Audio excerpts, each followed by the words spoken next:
গর্ভেতে ঋণের দায়ে কৃষকের আত্মহত্যার চেষ্টা, পরিবারের পাশে থাকার আশ্বাস বিজেপি প্রার্থীর। ফসলের দাম না থাকার কারণে বারবার কৃষকদের আত্মহত্যার চেষ্টার খবর প্রায়শই লক্ষ্য করা যাচ্ছে। পশ্চিম মেদিনীপুর জেলার গড়বেতা বিধানসভার মাইতা অঞ্চলের ঠাকুরানীতলায় গ্রামে এক কৃষক আত্মহত্যার চেষ্টা করেন।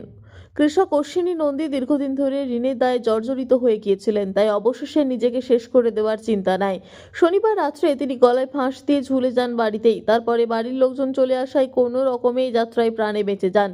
রবিবার সকালে তার বাড়িতে গড়বেতার বিজেপি প্রার্থী প্রদীপ লোধা তিনি যান। তিনি পরিবারের পাশে থাকার আশ্বাস দিয়েছেন। সেই সঙ্গে তিনি দাবি করেন গোটা বাংলা জুড়ে এই ধরনের ঘটনা ঘটছে। এর জন্য দায়ী রাজ্য সরকার। সরকারের কোনো পদক্ষেপ নেই কৃষকদের ফসল সঠিক দামে যাতে বিক্রি হয় সেই বিষয়ে। বিজেপি সরকার আসলে আগামী দিনে আমরা কৃষকদের ফসলের ন্যায্য মূল্য দেওয়ার ব্যবস্থা করব। সেই সঙ্গে ইতিমধ্যে আমরা বিভিন্ন রাজ্যের সাথে কথা বলে র‍্যাক লাগানোর ব্যবস্থা করেছি, যাতে কৃষকদের আলু তাড়াতাড়ি বেরিয়ে যায় এবং সঠিক মূল্য পায়। আত্মহত্যাকারী কৃষক অশ্বিনী নন্দীর স্ত্রী জানান, আমরা 2 বিঘা জমি আলু চাষ করেছিলাম, এখন তো সব আলু বিক্রি করা সম্ভব হয়নি। সেই সঙ্গে বিভিন্ন ফসলেরও সঠিক দাম না পাওয়ার কারণে সংসার চালাতে হিমশিম খেতে হচ্ছে। তাই কোনো কিছু কাউকে না বুঝতে দিয়ে হঠাৎ করেই তিনি এই সিদ্ধান্ত নেন। 2 বিঘা জমি আমাদের। জমি। তারপরে সেই আলু কি বিক্রি হয়নি? না, বিক্রি হয়নি আলু। আলু বিক্রি করতে পারেন? শুধু আলু না, হ্যাঁ, ঋণ ধার করে কি চাষে, চাষি মানুষদের আর চাষের টাকা ছাড়া আর কি। সেই অবস্থা থেকে ভুগছিল। হ্যাঁ, সেই চিন্তা করছি যেটা। বাড়িতে কোনো অশান্তি হচ্ছে? না না, সেসব কোনো অশান্তি। কি মনে করছেন এবং করলেন কেন? সেটা নিজের সমস্যা আর কি। সমস্যাটা কি সেটা বলুন। না না, আমি ওইসব কিছু বলতে পারবো না। চাষে রোজগার হয়নি বলে কি এরকমটা করেছেন বলে মনে হচ্ছে? কি ভাবছেন? আজকে এখানে এসেছেন কি বিষয় এবং কি জানতে চাচ্ছেন? বিষয়টা হচ্ছে, এটা গড়বেতা বিধানসভার মাইতা বলে একটি অঞ্চল, 7 নম্বর অঞ্চল। সেই গ্রামে ঠাকুরানীতলা, অত্যধিক গরিব পরিবার। এই গরিব পরিবার 2 বিঘা তার জমি, তার উপরেই চাষবাস করে সংসারটা চলে। একটি ছেলে, শিক্ষিত ছেলে, কিন্তু বেকারত্ব, কোনো কাজ নেই। ওই বাচ্চা ছেলেটি কোনো রকমে কিছু ছোট বাচ্চাদের পড়িয়ে, টিউশনি পড়িয়ে সংসারটা চালায়। এই অজিত বাবু দিশেহারা হয়ে গেলেন। এই অবস্থায় আলুর বিক্রি নেই, ধান বিক্রি নেই, কোনো কিছু টাকা পাওয়া যাচ্ছে না, আর ঋণে জর্জরিত হয়ে গেছেন। কারণ এই এলাকাতে মানুষ ঋণ নিয়েই চাষ করে।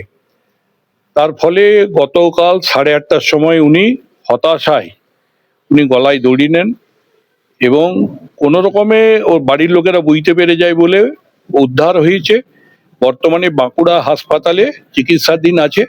আমার দল এবং আমরা সর্বতভাবে চেষ্টা করছি যাতে ওনার চিকিৎসা ভালোভাবে হয়ে যাতে উনি সুস্থ হয়ে বাড়ি ফিরে আসেন। আপনাকে এর আগে বারবার দেখা গেছে আপনাকে যে এই আলু নিয়ে আপনি সোচ্চার রয়েছেন সবসময়, সোশ্যাল মিডিয়া থেকে শুরু করে সব জায়গায়। আলুর যে ক্ষতি, এই সেই ক্ষতিটার কি মূল কারণ কি মনে হয়? মূল কারণ, পশ্চিমবাংলাতে 2024 সালের পর যখন আলুর দাম 5 টাকা বেড়ে গেল, আমাদের দিদিমণি সমস্ত রাজ্যের সাথে আমাদের যোগাযোগকে বিচ্ছিন্ন করে দিলেন। আর 25 সালেও ঠিক তাই কিছুটা হলো। 25 সালের ফেব্রুয়ারি মাস পর্যন্ত পশ্চিমবাংলার সাথে ভিন রাজ্যে যখন আলু যাওয়াটা বন্ধ হয়ে গেল, ওই সমস্ত রাজ্যের ব্যবসায়ীরা তারা ঠিক করলো যে বাংলার সাথে ব্যবসা করলে যে কোনো সময় বাংলাতে ব্যাপক আলু না পাওয়া গেলে ব্যাপক ক্ষতি হয়ে যাচ্ছে তাদের। তাই বর্তমানে তারা আমাদের রাজ্যের বদলে তারা উত্তরপ্রদেশ, অন্যান্য রাজ্যের সাথে আলুর ব্যবসা করছে। বাংলার আলু বাইরের রাজ্যের ব্যবসায়ীরা নিতে চাইছে না, বলছে না বাংলার আলু আমরা নেব না। যখন আমাদের প্রয়োজন ছিল তখন বাংলার মুখ্যমন্ত্রী এইভাবে আলুটাকে বন্ধ করে দিয়েছিল। যদি এই সরকারের পরিবর্তন হয়, আমরা সিদ্ধান্ত নিয়েছি আমরা সমস্ত ভিন রাজ্যে যাতে বাংলার আলুটা যায় তার ব্যবস্থা আমরা করব। এই কারণে কি এই আলুতে এতটাই ক্ষয়ক্ষতি? একদম একদম, বাকি 2/3 ভিন রাজ্যে যায়। আর ভিন রাজ্যে না গেলে বাংলার আলু কোনোদিনই বিক্রি হবে না। এই বছর কেন, কোনোদিনই বিক্রি হবে না। এটাই মূল কারণ। কি চাইছেন এখন, কি ভাবছেন, কি পাশে দাঁড়াবেন কিভাবে? এই ভদ্র মহিলা এবং এই ভদ্র পরিবার এবং যে সমস্ত বিপদগ্রস্ত পরিবার আছে তাদের জন্য আমাদের সরকার চন্দ্রকোনা রোড থেকে প্রতি 1 দিন ছাড়া আলুর র‍্যাক দিচ্ছে।